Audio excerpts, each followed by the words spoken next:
Monsieur le procureur, vous venez nous dire à nous, Guadeloupéens, comment est la gestion de nos élus. C'est inacceptable. Vous nous humiliez, tonne un des deux avocats de Lucette Michaud-Chevry à la fin de la journée. Lucette Michaud-Chevry qui représente la Guadeloupe.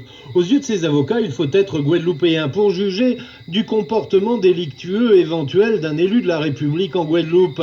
Il ne faut pas être, en tout cas, procureur de la République. Un procureur qui a pointé un doigt accusateur sur Lucette Michaud-Chevry tout au long d'un réquisitoire fouillé et détaillé.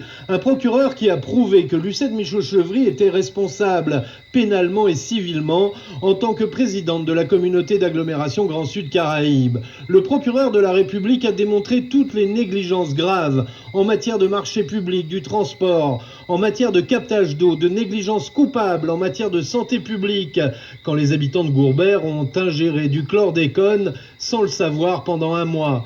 La présidente n'ayant pas jugé utile d'informer la population.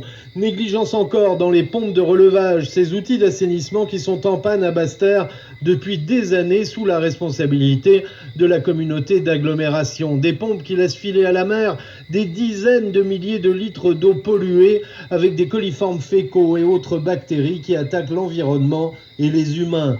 Le matin, Lucette Michaud-Chevry a fait son spectacle, un show politique à l'ancienne, et à un moment, on ne savait plus si on était dans un tribunal correctionnel ou sur un plateau télé. La nonagénaire hyperactive a répliqué au magistrat de façon acerbe et bizarrement énergique, expliquant qu'elle était innocente, que le délit de favoritisme dans le marché des transports, c'était Philippe Cholette, son vice-président, le coupable, et pas elle. Et quand dans les autres domaines, pollution, chlordécone, information de santé publique, eh bien c'était des fonctionnaires qui ne faisaient pas leur travail, qui étaient responsables. Fuyant ses responsabilités et la séance, Lucette Michaud-Chevry est partie faire la sieste l'après-midi.